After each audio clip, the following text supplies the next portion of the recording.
If there is any problem, you must be able to stop me, and then I can recheck. Sir, just allow me, sir. Can you Ah, give me your phone number, so if there any problem, I can call you, because then you will not be able to listen. right. 85275 85375. 275 eight Sir, five 85275 275, right? 22800. 22800. Thank you, sir. This is my phone number because this does not give a window of Yeah, seeing. Therefore, sir. so you being the host in between, if there is any issue, just let me know. Okay, thank you, sir. And I guess I can speak around 50 to 55 minutes. Then we'll allow people to ask questions. Is that Sir, okay? it's okay, sir. And my voice is clear to all of you. Quite clear, sir. Quite clear. Yes, sir. Okay. In such case, uh, I think I should begin now. And good morning to all of you. It's a pleasure, though I can't see you directly, but it is always a pleasure to meet colleagues uh, uh, who are there all around the country. Well, why I have chosen this area, happiness, because these days we have been running courses in engineering institutes on happiness, and people are surprised to know why engineering institutes have been running such courses. You would also be surprised to know that some of the governments in state governments have also developed a ministry of happiness, a cabinet ranked ministry of happiness. The idea is um, far reaching, and it has got a lot of implications. I'll come to those points slightly later. But to begin with, let me tell you that none of us are experts in happiness. I'm a cognitive neuroscientist. I work in the area of brain, and I spent over 40 years in teaching, and of course, sometime about 15 years in R&D. So I had the opportunity to teach university system about 15 years, then IIT system about 10 years, and R&D system in DRDO as a Director General DRDO about 15 years. So altogether, if you see, I had the opportunity, why I say all this, I had the opportunity to teach university students. I had the opportunity to teach IIT students, institute-based students. And I had the opportunity to interact, teach the military as well as the R&D organization. Now, in the last 40 years, I found that none of us, in that sense, are truly happy. Whosoever is either pursuing their career or has entered into a job or even retired and still not enjoying the kind of happiness they are supposed to. So the challenge lies why people are unhappy. I mean, that's the greatest challenge that I face today. Why people are unhappy? Because I found that one of the greatest reason why people find unhappiness is that they believe that they could not do probably what they should have done. Somebody like at my age, and people who are at the younger age, like students at IIT or engineering institutes, they often have the apprehension that they have chosen a wrong line. That apprehension of hypothetical missed opportunity. They should have gone somewhere else, and that would have been given them a better life. I've also seen people who made a lot of money because being in the R&D, lot of industrialists were particularly in defense industries. I had the opportunity to meet and I found that they have a lot of money, but still they are very unhappy. The question, therefore, which comes to my mind at the fag end of my career, which I wanted to percolate it to you, not as a lecture, by sharing my experience to you, that what makes us happy and why we are unhappy. First of all, it's very important to understand why we are unhappy. What makes us happy? You can go to several gurus, several people who are proficient in that. My idea to talk to you is to give you a scientific perspective of happiness, the science of happiness, not art of happiness. I mean, I am no guru, I am an ordinary citizen, and I pursue academics. And being a cognitive neuroscientist, I thought it would be worthwhile to tell you why we are unhappy.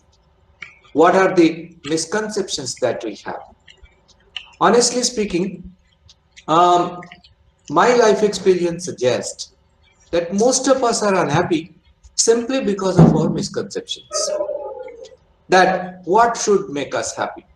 One example is probably that we all believe that if I get a lot of money, I'll be happy. But being in the field of clinical science as well, I found people who are more depressed, more anxious, they are wealthier people, not the ordinary people. So I've shown you the photograph here, what you see, that people down the line, I rarely get depression in people down the line. I have never seen a rickshaw puller had depression.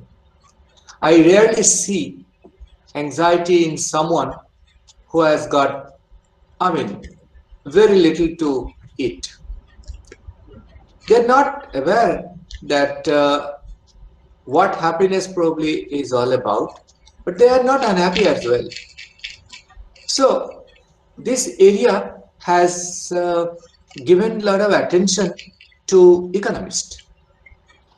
They started realizing that why people are unhappy, and they wanted to use this concept in market. So Daniel Kahneman, a person, a Nobel laureate, who got Nobel Prize in 2002 in behavior economics, had started theorizing the concept and came out with certain idea which I'll share with you after one more slide. But let me tell you, this has reached the level of a science why we are unhappy, simply because it has a mystery within and we need to unravel it.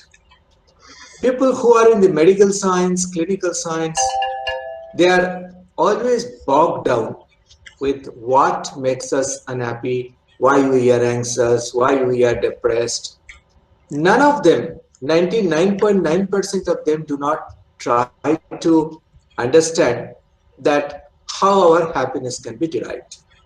So whenever we think about happiness, we go to a guru, somebody who is not in the field of science, but definitely that's a different science, a spiritual area. We try to align ourselves with certain spiritual discourses and try to become happy. I'm not trying to contradict any spiritual theory. I have got full regard for that.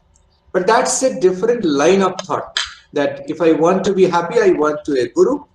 And if I want to remedy my unhappiness, I want to a doctor. I go to a doctor.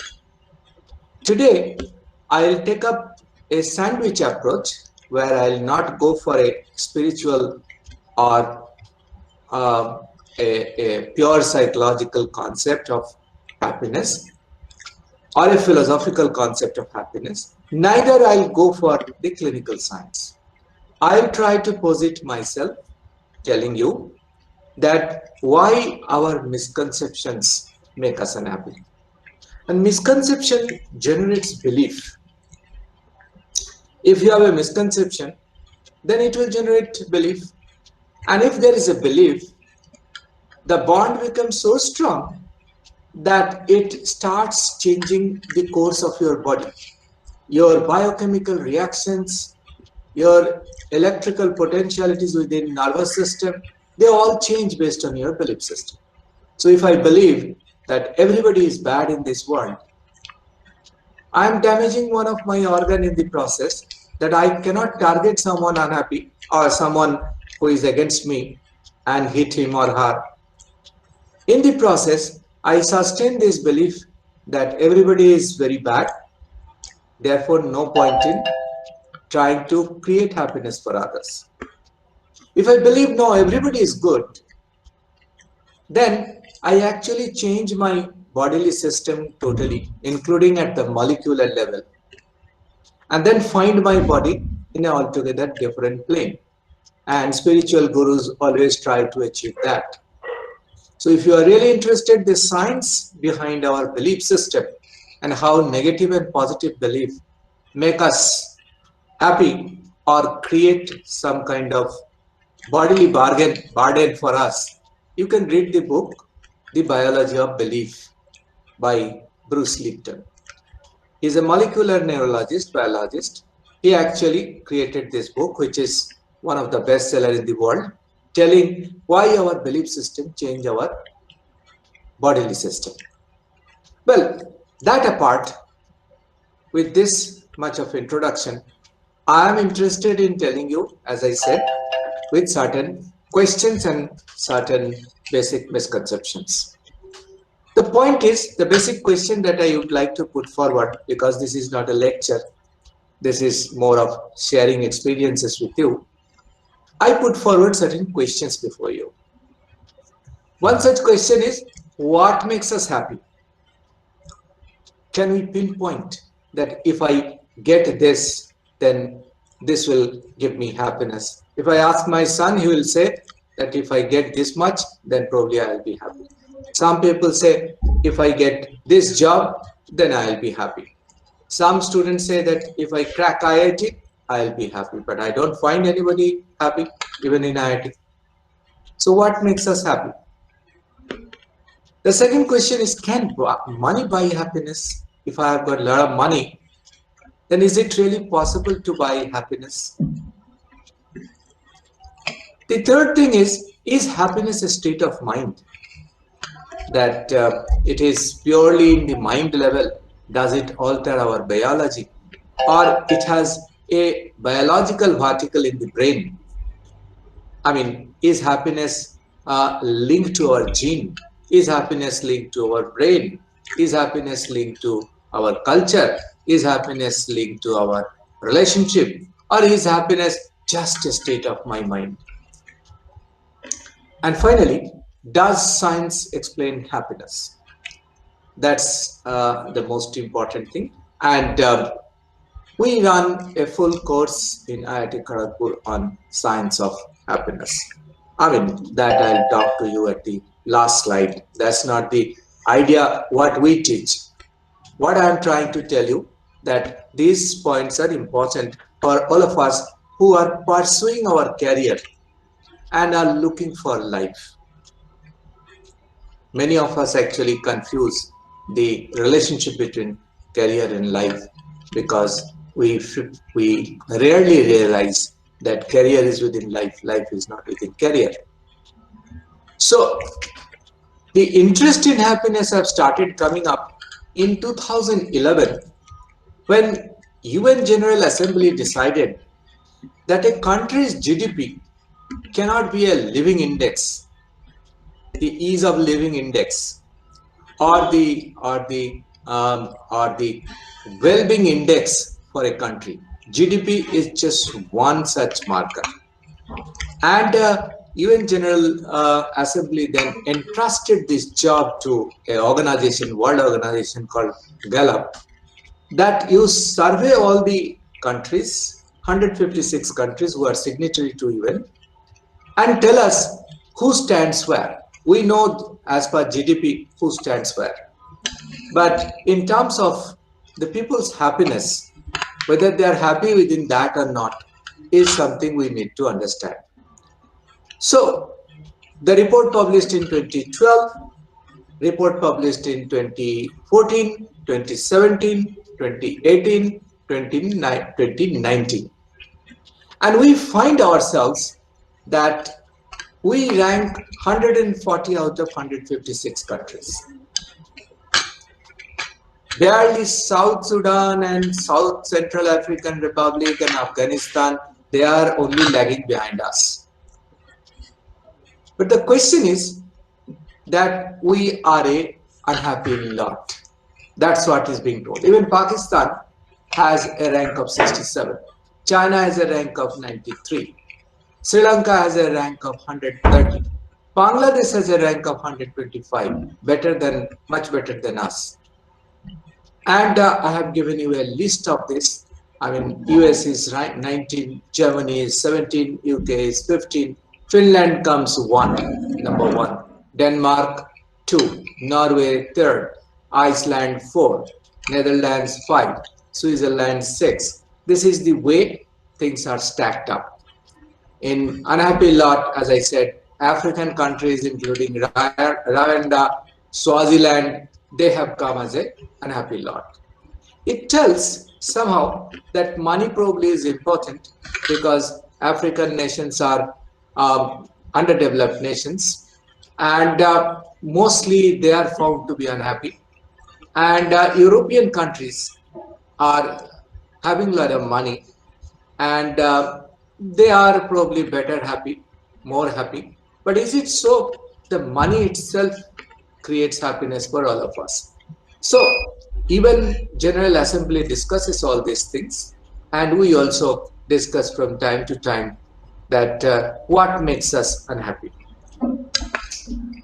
We did not try to analyze it and contradict what UN General Assembly had done. We simply wanted to know that why we are unhappy. So I have listed 7 such misconceptions, general misconceptions, not too technical because this is none of our subject. Certain misconceptions, and then we'll try to analyze what makes us happy and how we can become happy. The greatest misconception that we have probably is more money does increase happiness. One of the very big misconception that all of us are having. So I'm going to analyze those points to all of you. Behavior economists, those who have done a lot of research, the photograph that you see is of Daniel Kahneman. He is a Nobel laureate. 2002, he got the Nobel Prize on this concept only. Does money buy happiness? And he found that happiness comes up to a particular point. Suppose he says that if the US salary, he did this research, he and Versky, two people did this research and published all over the world on 450,000 people, and found that happiness increases as long the person doesn't reach $75,000 per year. I do not want to simply calculate what could be an equivalent to India because the equivalence of dollar to money, both in economic terms as well as in psychological terms, are different. So let us presume 1 lakh rupees per month, which may be equivalent to 12 lakh rupees per year. What Kahneman says that people actually do not get their happiness augmenting beyond a particular level. And for US, he found $75,000 per year. So it goes on a plateau. I mean, after having this decent salary, nothing changes in your happiness. And it has also been found that if your salary is increased after $75,000 by 10%, you derive some happiness, but that happiness is lesser than a person who is getting only $10,000 per year. And in his case, if there is an increase of 10% salary, then he is much more happy. So person getting 10% increment with $10,000 per year is more happy than a person who is getting 10% increment and having $75,000 per year. So the question is, the issue is that happiness does not really increase after a particular level. And it has also been found that lower income does not cause sadness. If you have got less income, it does not cause sadness. And personally speaking, I can give you a personal example to you. I mean, I had some interest in the area, so I keep on asking people who are around me that, are you happy? And most people with lower income says that, what makes you think that I am unhappy? So the question comes that whether money really increases happiness or not. What Kahneman has said, that after a decent salary, it does not increase. So let us not chase it. I can give you a personal example. In Delhi, where I was working for the Ministry of Defense, I had there was one rickshawala, I mean, a little away from my defense colony.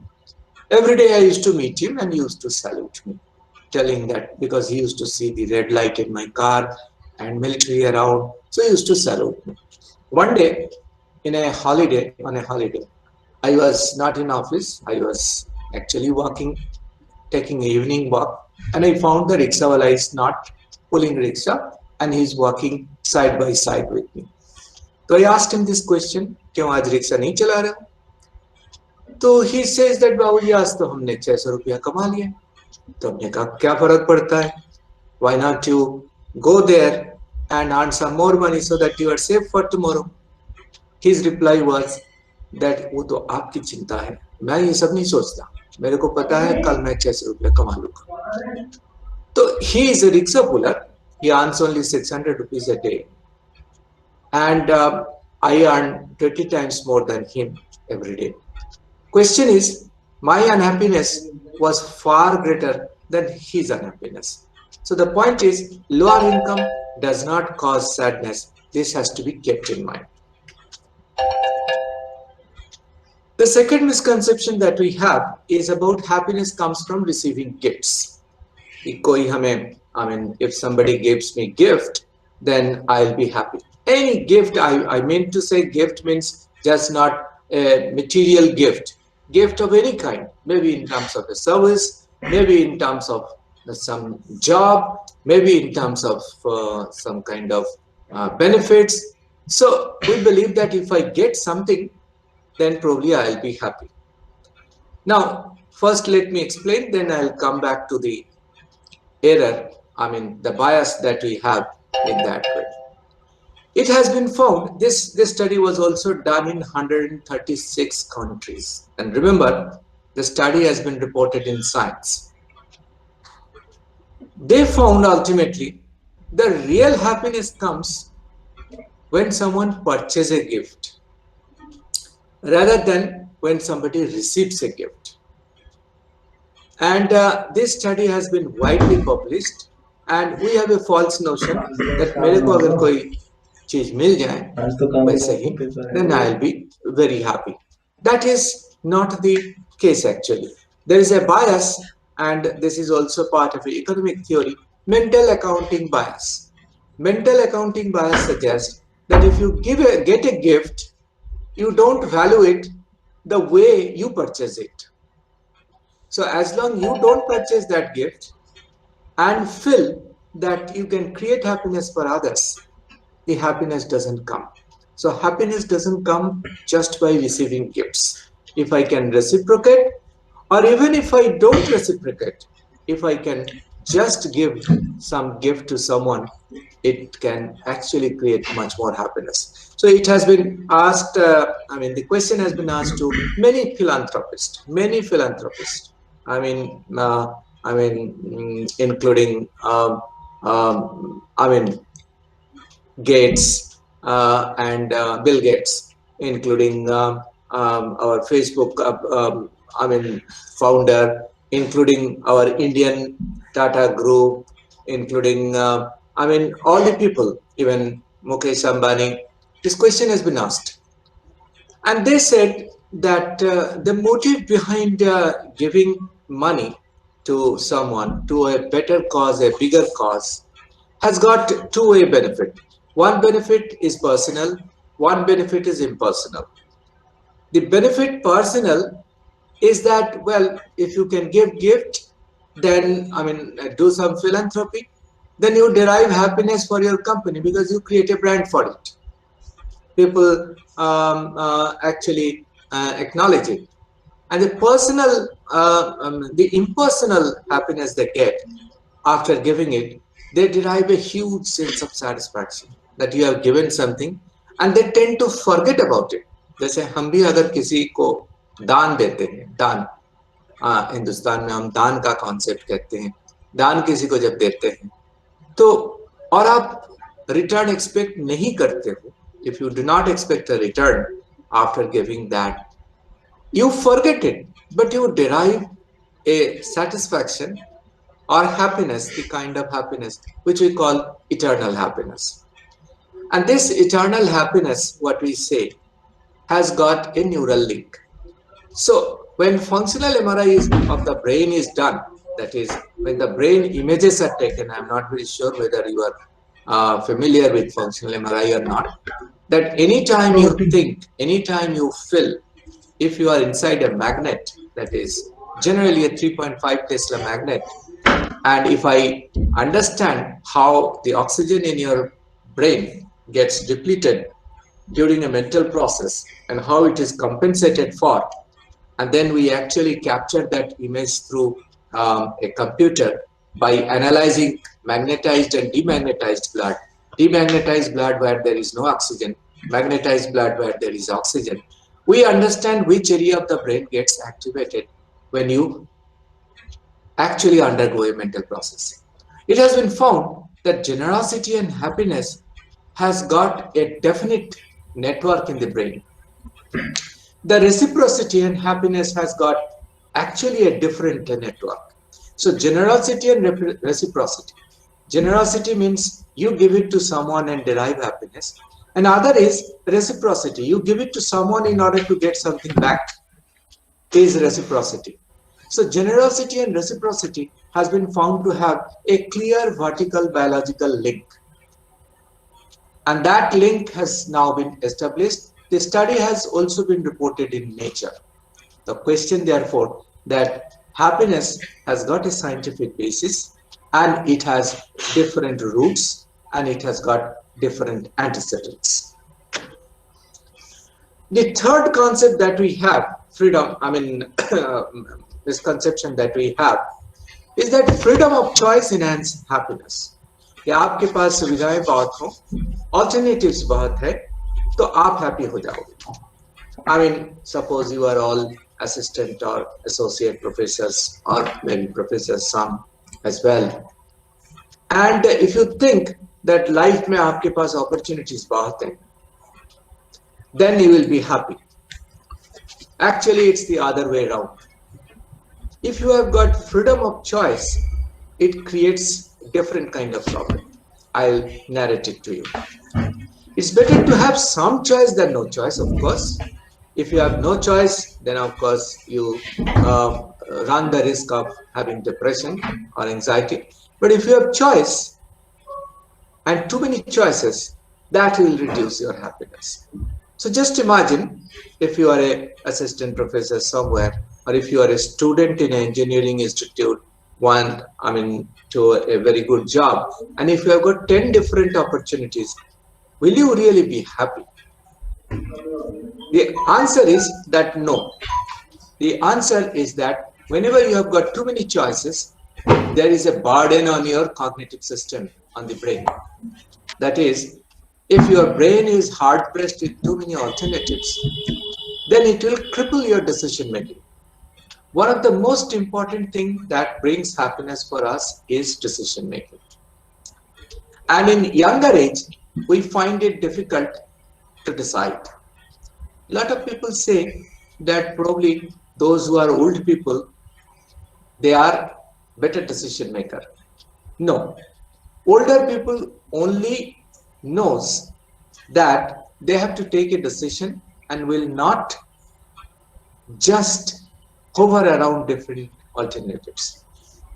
If you have got too many alternatives and do not know how to take a decision, you will suffer from apprehension of hypothetical missed opportunity.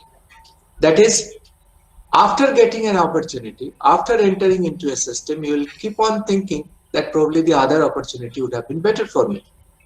And you will keep on cursing yourself. You will keep on repenting that you had come for a wrong decision making. So, number of opportunities is good, but if your decision making has not been good enough, then in such case, it will actually reduce your level of happiness. You will at point of time decide, I mean, imagine that it's better not to have some alternatives rather than having too many alternatives. So neuroscientists have also suggested the same thing because I am trying to tell you the science of happiness. In the brain, the frontal lobe, I don't know whether you can see me or not. This is the frontal lobe. And in the frontal lobe, what really happens has got a limited capacity. And the back of your head has got long-term capacity, big capacity, but that takes a lot of time. So when we are actually having executive memory and storage, it is somewhat like a temporary file. You cannot accommodate too many temporary file, then your system will hang. So what will happen if you have got too many alternatives and if you ask your frontal lobe to take a decision, it will actually collide amongst themselves and will find it very difficult to come out with a smooth decision making, which you will enjoy. Most often, what really happens, we become very suggestible and keep asking people what I should do. And if you are suggestible, you will actually develop a parasitic personality.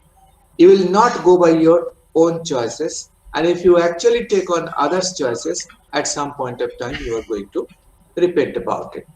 So freedom of choice actually does not enhance happiness. It's a pure misconception. A daily example. I mean, those who are in teaching profession, we wait for the summer vacation. At times we wait for winter vacation as well. I'm sure the winter vacation concept has gone from this country. Only a bit of summer vacation we have. And we all wait for that. When the vacation comes, we'll do a lot of things. Students also think that they will go home and they will enjoy life. I also ask my students in the class that what you will do. You must be very happy if you get a semester break and couple of months of duty off. So people say before they go for vacation that they would be very happy. But in reality, what happens? After a week or so, their unhappiness starts creeping in. Because, once again, Daniel Kahneman suggests that the happiness is of two kinds. One is called happiness for the moment, other is happiness for the memory. Happiness for the moment is that you are going to get 2 months of holiday. That's happiness of the moment. But then, after coming back from summer vacation, your happiness is no longer there. You sever life in hindsight that you should have enjoyed your vacation very well, which really we cannot. After a week's time of happiness, you will find that your happiness is going away. And you believe that probably your workplace would have been better. So it has been found that 2 weeks vacation is not twice as good as 1 week vacation. It's better to have 1 week vacation rather than having 2 weeks vacation, or better to have 1 month vacation rather than having 2 months of vacation. In long vacation, memories mix together and it does not make one happier. So I give you the example of a vacation, but the question is that this is a simple, misconception in simplest possible term. that the inner constituents of happiness is something different. Whether we are trying to understand happiness of the moment or of the memory. Some people go for the memory, that whether I enjoyed my vacation or not. And some people try to develop happiness of the moment at that particular time. It has been found that in either way, it is not going to give you happiness if it exceeds a particular moment. It means that your happiness is bound to be short lived. If you try to elasticate it over a period of time, it will not remain because that's a cycle. So, if you have a bad day in a week, or if you have got a bad time in a month, never be disheartened because it's always better to have at least one bad day in a week. Let that be Sunday, let that be Monday, doesn't matter. As long you have this sense of badness, the happiness can really can't really be enjoyed. Therefore, we always say that your bad moments give you the root, your good moments give you the wings. If you always are on the wings, there would be some point when you will be tired, you would like to come back to root. At that point, if you do not know where your root is all about, you will get misled. The next misconception is that negative memories prevent people from being happy. If you have got some negative memories, you will not be happy. But research shows that two kinds of people are there. One kind of people, those who are not forgiving type, they will retain that negative memory with them, and they suffer from long-term stress because they try to satisfy themselves through mental imagery, that given an opportunity, you will show your aggression to someone who created negative memory for you. But the other kind of people are forgiving type, because once you forgive someone, your burden goes down. And if you fail to do that, over a period of time, you develop a belief about people.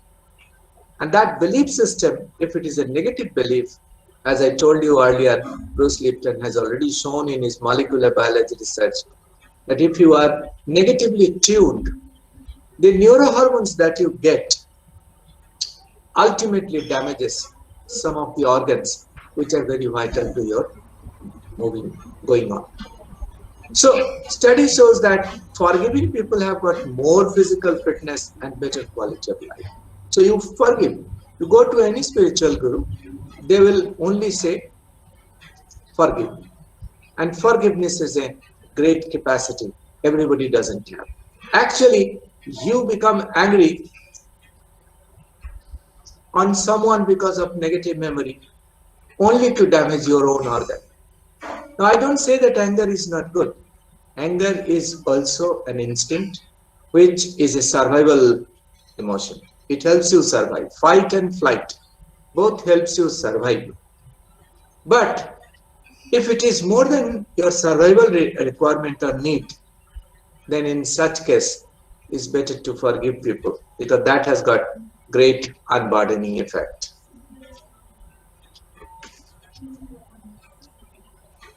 One of the major misconceptions is that pain reduces pleasure. If you have got some kind of pain, then it will reduce your pleasure. But research has shown other way around. First, let me tell you the research.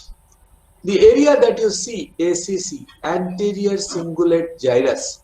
This is the gyrus means a particular convolution within the brain, and that is within the cerebrum.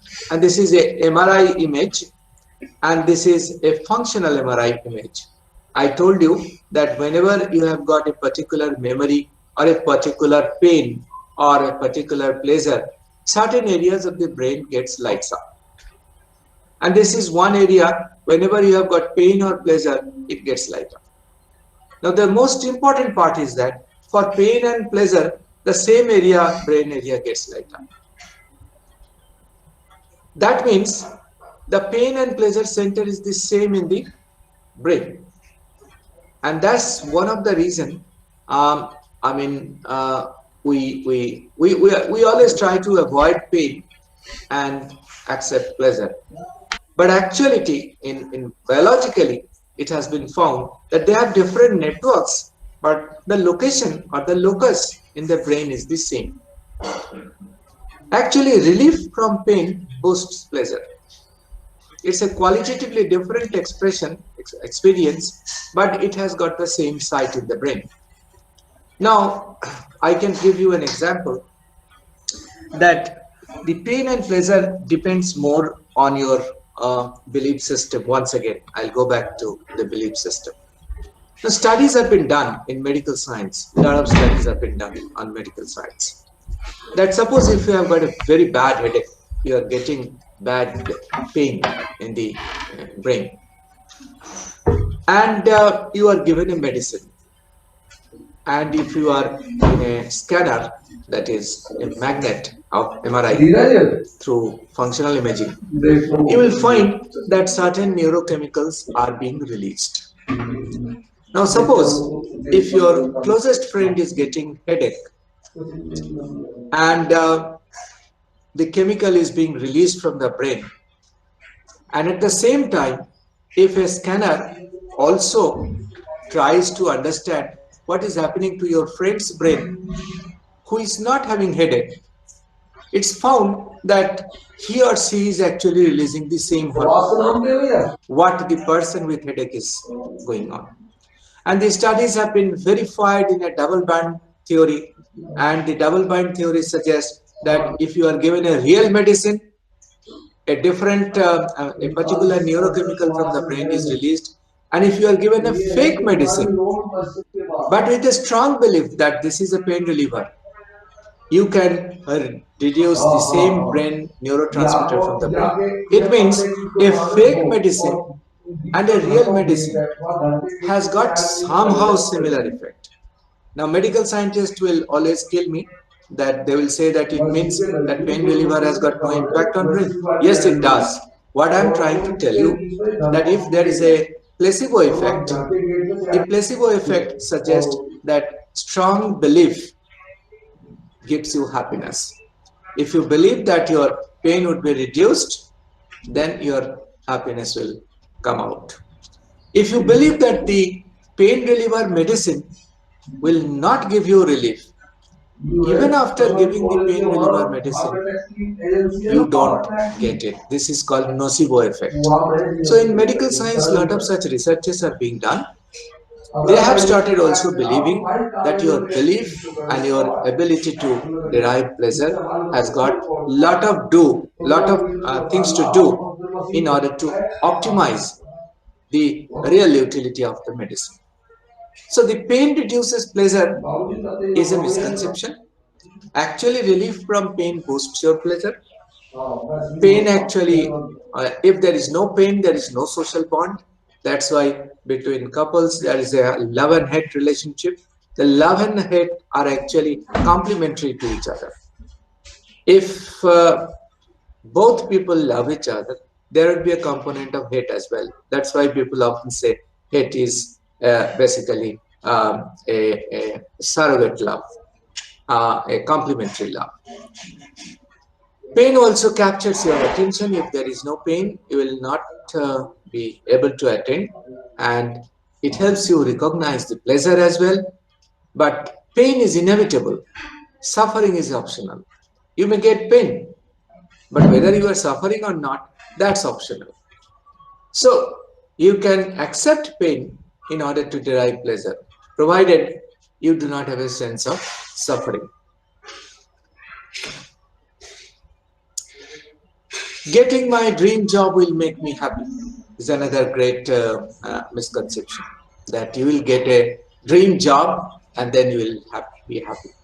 I have asked many students in IIT that what is that during my time when my father used to ask me what is that you would like to become, then we used to take the name of some of the people who are great freedom fighter, a great academician. We used to take their name. But today, when I asked my students, what is that you would like to become? Many of them say that, well, I would like to become Bill Gates, or I would like to become Elon Musk, somebody who has got a lot of money. And if I get a good job in Microsoft or Google, I will be very happy. Once again, a lot of research has been done. Alumbrowski is a person, is a lady actually, is a lady. She did a lot of research on that. And those researches have come up in world literature. Actually, she came to our center as well in the IIT. And she says that happiness has a set point. Once you get the job, your unhappiness starts again. So if I ask you this question, how much salary would actually make you happy? If you say 12 lakh per year, you get the job within 3 months or 6 months, you start becoming unhappy. You start believing that no, this is not the right job for you. You should actually get much more. So what really happens? This is called a psychological set point. Once you are happy, you actually lean forward towards set point, which is biological, social, economic set point. And because of this, a lot of people who actually got lottery money, 5 crore, 6 crore, it's not me who asked, but a lot of researches have been done uh, for people who actually got lottery tickets. And people have found within 6 months they become unhappy, and none of them remain rich. They become poor again if they are originally poor. They go back to their original state within 6 months or a year's time. None of them can either utilize money properly or lost money in other way as well. So we have a tendency to go back to our set point and becoming unhappy, because unhappiness also gives you some kind of motivation. So I never vouch for making people happy always, because if you are happy, then you are actually sedated. You are actually doing nothing. You are actually developing status quo, complacency. So unhappiness is equally good. If you are not happy, if you are not unhappy, then you would not be able to pursue your target. That's also equally good. So one has to realize the complementary role of happiness and unhappiness. If happiness is important, unhappiness probably is much more important. If you go to the theory of evolution, you will find that happiness did not save us. What saved us is unhappiness. Fight and flight. These are the basic instinct we have, emotions we have. Either हम लड़ते हैं नहीं तो भागते, दोनों ही negative है. And if negative emotions are not with you, you will not be able to help yourself survive.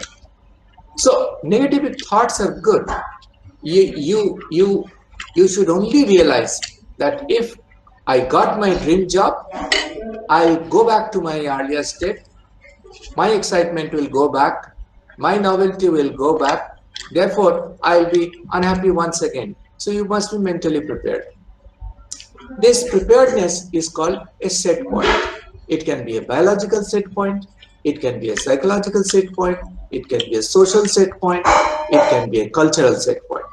Everywhere we come back to a state where we feel that we are best rested. So the unwelcome experience is due to hedonic adaptation, which is purely human. We are human beings, and we have aspiration to achieve targets. And if the target is achieved, once again you develop some kind of unhappiness. So there is nothing called a dream job. Nothing called a dream job. You ask a farmer whether you are happy with this job or not. He will say, what's wrong? I'm happy with this. Of course, some people may say that I'm not so happy, but some people will say that no, they are very happy with what they are used to, accustomed with. So getting a dream job should not be confused with happiness. So the reality is, after understanding all this, the reality is that happiness does not come from material gains. It's just not a momentary feeling, it can last. If you want it for momentary feeling, that becomes part of your entertainment. So if you want to entertain yourself momentarily, that would be more a reaction to your frustration. You want to compensate for your frustration and you want momentary feeling. If you don't know how to last it, it's better not to become happy. For example, I lost something, then I thought, चलो relax कर लेते हैं, कुछ movie चलते हैं, कहीं खाना खा लेते हैं. If you want to celebrate your failure and move up once again with a resilient approach, fine. But if you think that let there be some temporal period, I mean, where you can gain some happiness, it does not last actually. Happiness also doesn't remain, I mean, it's not meant for those who deserve it. Happiness can be for anybody, whosoever is there. Suppose somebody has failed in the exam, even he or she can deserve it. Question is that whether the person is resilient or not. Because if I lost something, if I failed somewhere, it gives me a different kind of motivation to attain it further. It's a story of hare and tortoise. Tortoise cannot run like a hare. It cannot reach target the way hare can. But tortoise has its own style of going, and it is happy the way it moves ahead. It does not want to run the way hare can. So happy people are not different from others. They simply process information differently. Their processing of information is different. Their cognitive orientation is different. So why some people are always happy, why some people are never happy? You must have seen some people where there was no slice of smile at any point of time in his face or her face. So there are people who never smiles. So they process information differently as compared to some people, those who are suffering. I have seen patients with cancer who are in their deathbed also had a tendency to smile. They know that they no longer will live in this world, yet they have the power to smile. And the power to smile is nothing but their strategy or way of looking at things, because we don't see what there is in reality. Our belief, our mental state acts as a filter, and through that filter only we see things. So happiness is reality. If you can accept reality, it's happiness. But you have to lose expectations.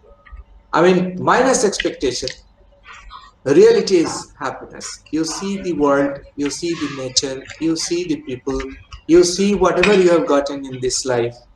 Everything must give you some kind of happiness. So we find three kinds of people who are happy. People who have got a lot of affluence, people who have got a lot of autonomy, and people who have got the idea behind appreciation. If you have got affluence, a lot of money, or biological or psychological or material resource, then some kind of people are happy because they have got a lot of those things. Some people believe that, well, I may be having a lot of money, but I can't use them. Suppose I like food and I have got blood sugar. I have got access to all kinds of food, but I can't take it because if I take it, then I'll die. So I do not have the autonomy. Or I have got a lot of money, but I can't use it because people around me are poor and they will look at me. So I do not have the autonomy.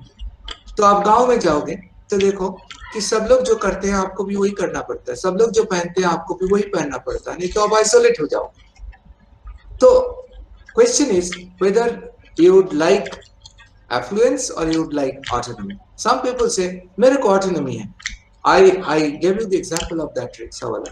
He has the autonomy. Tomorrow he'll go and will earn 600 rupees once again. He doesn't bother to actually earn more money for tomorrow. He will go out once again. He's very sure that he can do it. So it is his autonomy, not his affluence. And some people, they do not have affluence or autonomy. They appreciate everything. They believe that life is beautiful. So they appreciate anything. So you go to any spiritual leader, guru, you will find that I'm not talking about everybody. A lot of bad names also have come in between. But some people are really happy. And their happiness, they would like to share with you. And the most happy people you have never known, you have never seen them. They are invisible leaders. They do not try to gain happiness by having people following them. They actually live in amongst the people who becomes a leader in the process, in the making. So they always remain at the backdrop and see how others are getting happiness. So if happiness is not a compulsion for you, if it is a choice for you, it will remain probably much longer as compared to a condition if it is a compulsion. So why we are unhappy? We are unhappy because we do not wake up in the morning with the gains that we have. Rather we focus on that we lack.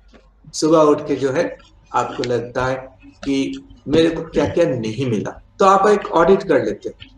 So in the morning when you wake up, you never think what you have gained last day. You only think what you have not gained, what you have lost, what you lack, what others got it and you did not get it. And you never go by self-standard, you always go by comparative standard. What you have gained is immaterial. What others have received or gotten, that's more material. So you make a comparison between these two and then become unhappy. It's a loss for whom? For the neighbor, for others, or is for you? So it's a choice. And the choice, if I go by my self-standard, whosoever I am, if I don't know how to accept myself, I cannot expect others to accept myself. The second reason is that we are always stuck in a comfort zone.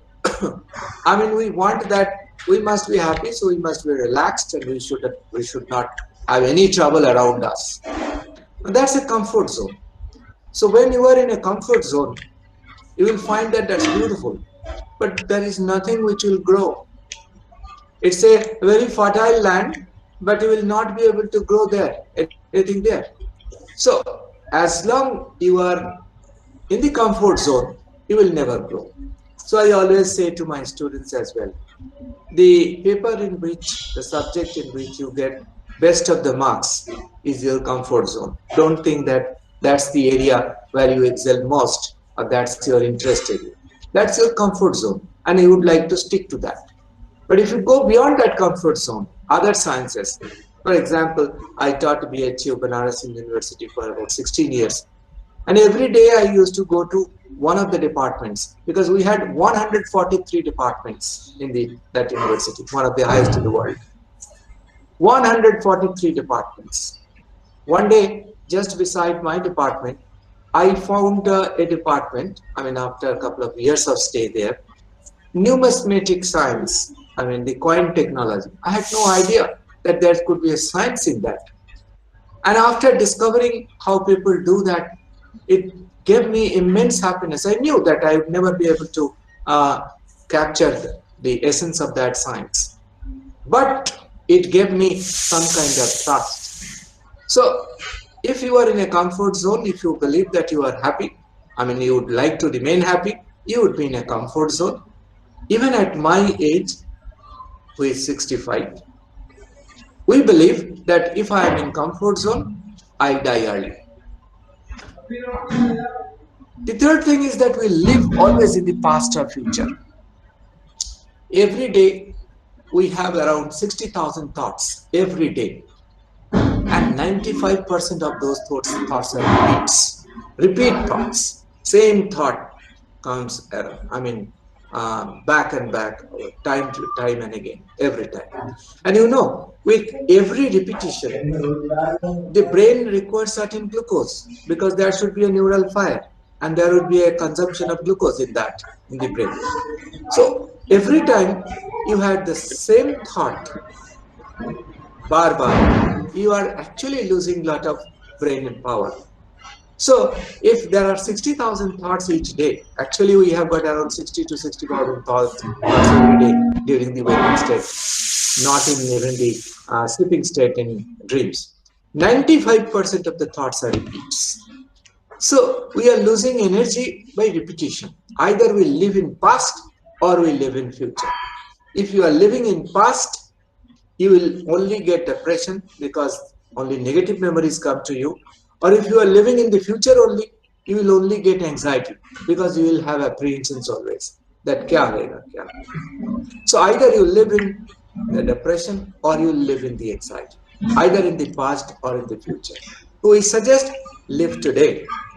That's why a major therapeutic process has started coming up, and even spiritual gurus have also started utilizing it, called mindfulness.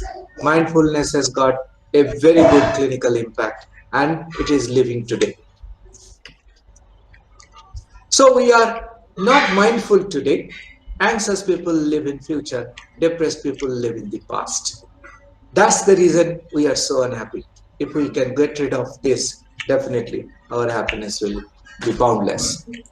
So the course that we run, in the last two slides, I will tell you what is that we do. We don't say happiness is a science of calmness, peace, or comfort. We only try to bring insight, awareness, and innovation. For us, happiness is something which opens up our mental aperture. Because if you are not happy, your mental aperture will not open. And if your mental aperture doesn't get open, you will not be able to innovate. You will be bogged down with something which is either creating anxiety or depression. So it's a science of insight, awareness, and innovation rather than of calmness, peace, or comfort. We also say that it's a process. It's not a target to achieve. Neither it should be prescribed nor it should be described. You must be able to sense it based on the theme behind. It's really a process. You should continue your life as a process. If you think that this is the target which if I achieve, then I'll be happy. It's not possible. If you think I will get a good job, I marry someone who is so good and beautiful, I have a good bungalow and a car, I'll be happy. Nothing such is going to make you happy. You take it from me, because being in the clinical science and seeing thousands of mental patients, I have never seen somebody who becomes happy by setting a target.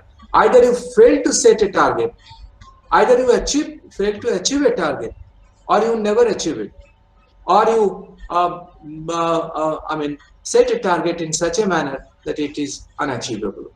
So neither one should prescribe how you should be happy, neither one should be described. It is whatever I have talked to you today is not a prescription of happiness, neither a description of happiness. It's all about getting the essence of it and making you feel that it's a process. We should be able to adhere to it. The third thing is that it's more a understanding of self, others, and the community in which we live in. If we only try to understand ourselves, probably that would be a useless effort. As long you don't get people around you, the community around you, others who are going to experience your kind of happiness, I think you'd be lost in self. That's why there are two kinds of people who try to pursue happiness. One is the egoist, or egoistic. Other is a egoistic. Eco-based or ego-based. If you are an ego-based person, you will only realize self. If you are eco-based, ecocentric rather, you will also try to sense others, the community around you.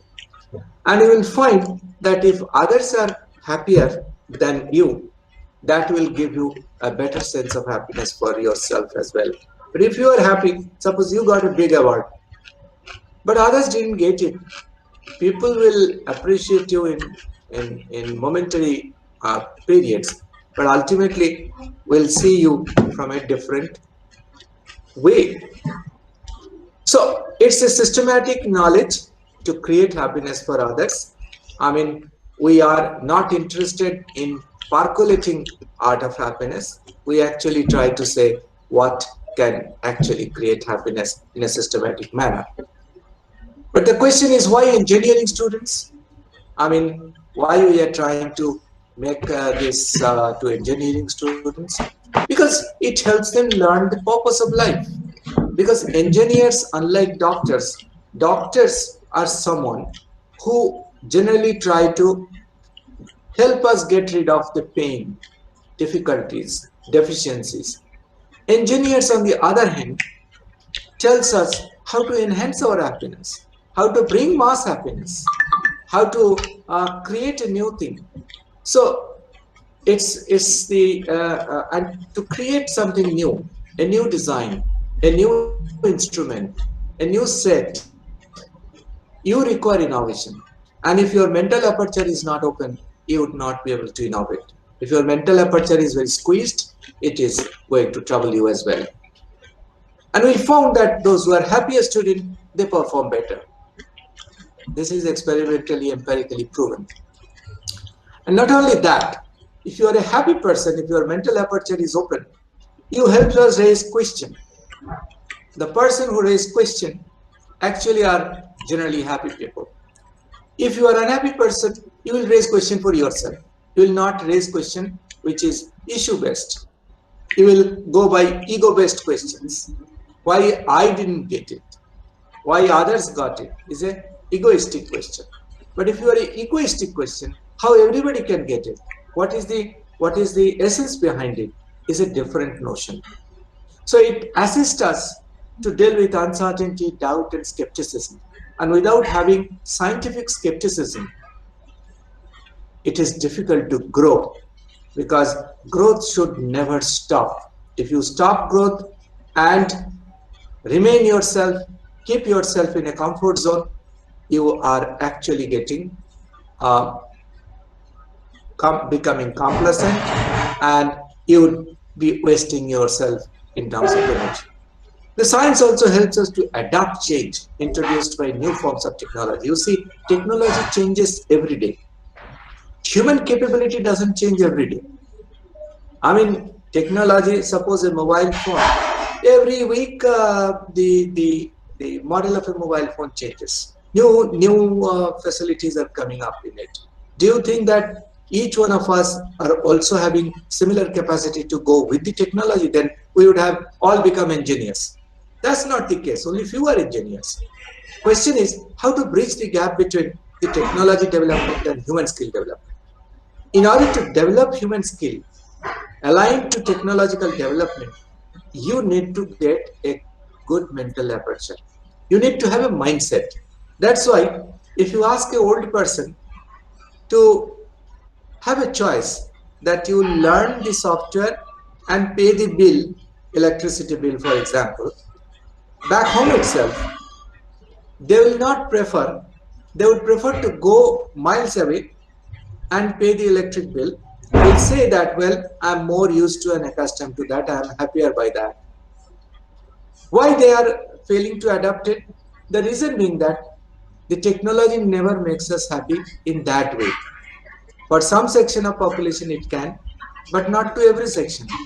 So in order to bridge the gap between technology development and human skill development, this is very important. You need to bring mass happiness. And the subject matter brings power to new generation because the engineers can actually fight poverty um, with their revolutionary thought. They can bring mass happiness. They can help sustain health. Like some of my body organ, if it can be 3D printed, probably we'll be able to replace some of the body organs, and that will empower. And not only that, it will also empower the weak, a weak person who doesn't have money. If you give access to everyone who do not have access to money but has the access to the facility, will definitely make us happier. So engineers can actually bring mass happiness. They can fight poverty, they can help sustain health, they can empower the weak with their innovations. and the innovation has to come from you only, those who are mostly in the area of engineering sciences. Medical scientists are also doing their job. Today, they are the savior. They are actually saving us. They are doing their job and they are best in that. But engineers also need to understand, why should I design a product which will bring mass happiness? That has got a altogether different role, different paradigm, different way of looking at happiness. So engineers must understand why I should create this and why a small device can create mass happiness for all of us. And there are many instances I can give you. Being in military, I can tell you how we have brought a lot of happiness for our military as well. It may be, yeah, the use of their winter clothes, it may be their food, it may be, I mean, with lot of things we found that without having engineering students, we are not in a position to bring mass happiness. So finally, our vision for the Reiki Center, which we are running as a happiness center, is insight for self and awareness about others, both. How to sustain positive feeling and how to adapt to stressful experience. If I try to avoid stressful experience every time, not a good way to do that. We need to complement each other. So we teach how to do that. We must understand betweenness with interpersonal skill and withinness to develop wisdom. Both are needed. If we only try to get wisdom about others without developing personal interpersonal skill, fruitless. So ultimately, those who are in engineering sciences should be able to enable the weak and evolve with a sense of satisfaction. That's their greatest happiness. The students cannot derive happiness without having innovation that will make people happy. So ultimate happiness is in creating happiness for others, not for ourselves only. That's the message I wanted to put forward. Thank you so much.